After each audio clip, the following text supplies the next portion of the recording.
How did the chemicals get into this plume?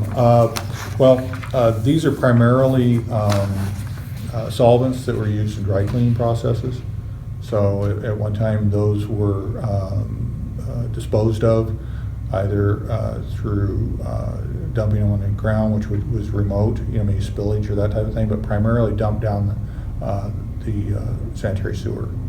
And there are cracks in those sewer lines, and that allows the chemical leach out into the area. In the case of the North Valley Plaza plume, which is northeast of the Chico Central plume, that dry cleaner disposed of their solvent by dumping it down the drain, but they were not on city sewer. They were on a leach field, so it had more of a direct route into the groundwater at the upper level. So the toxicity of the chemicals. These are suspected carcinogens, PCE and cis-1,2-DCE, and as such, there have been maximum contaminant levels for drinking water established, and for PCE that's 5 parts per billion, and for cis-1,2-DCE it's 6 parts per billion. And as I said, all of our water being served to our customer meets those standards. And you can go to our website at calwater.com to our water quality section and look at our water quality reports going back for a number of years and look for those contaminants in there, and it'll tell you what the minimum, maximum, and average levels are.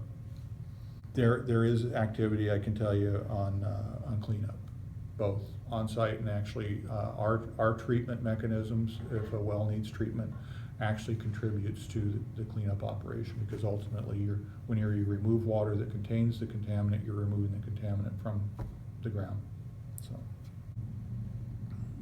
and as I think people being concerned about their water, I think it's important for people to understand what's in their drinking water, and understand that as a public water supplier, we're responsible for the health and safety of our customers in regards to their drinking water, and we take that very seriously. And we perform thousands of tests a year for a wide array of substances to ensure that the water meet state standards all the time.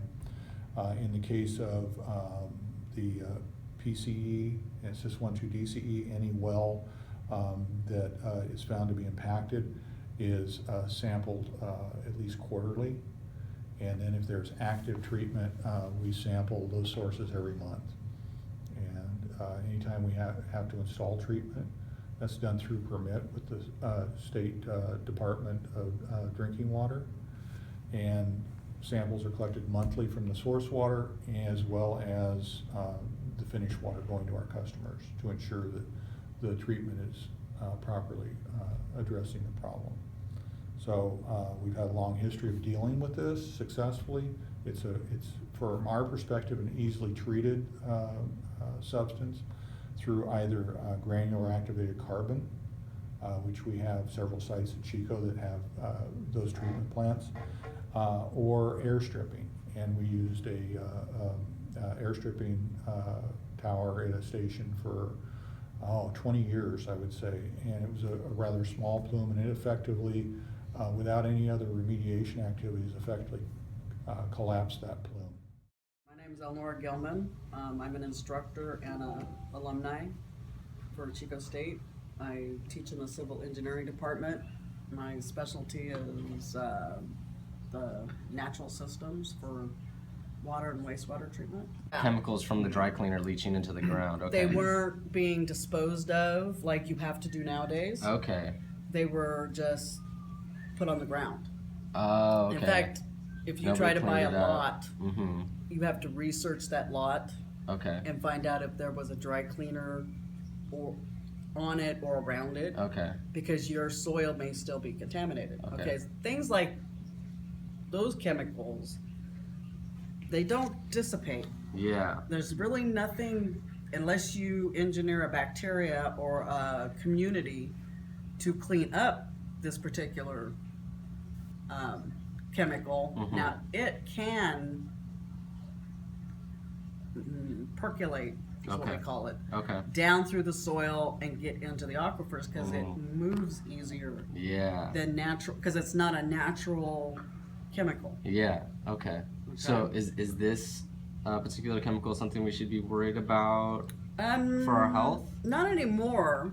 The water around here is pretty much safe. Okay. We don't have a lot of high-end industry Mhm. that has a lot of the hazmat chemicals, hazardous materials chemicals Uh huh. that they have to deal with. We're more of an agricultural Okay.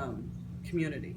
And like I said, once they change the laws for the dry cleaning, then that particular problem is not being accumulated anymore. Okay. It doesn't stop what's already in the ground, but at least you're not adding to it. So who exactly is doing something about this, or who is? The EPA is the controllers. Okay. Because they're the federal Mm-hmm. higher ups. Some of it is government labs. Some of it is free enterprise. Back to the safety of this hazard.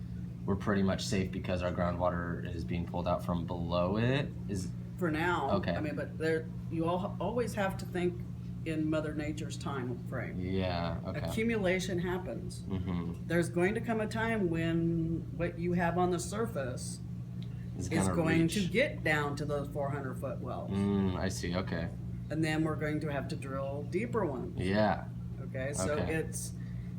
it's better if we clean up our own messes before they percolate down Mm-hmm. and make more problems.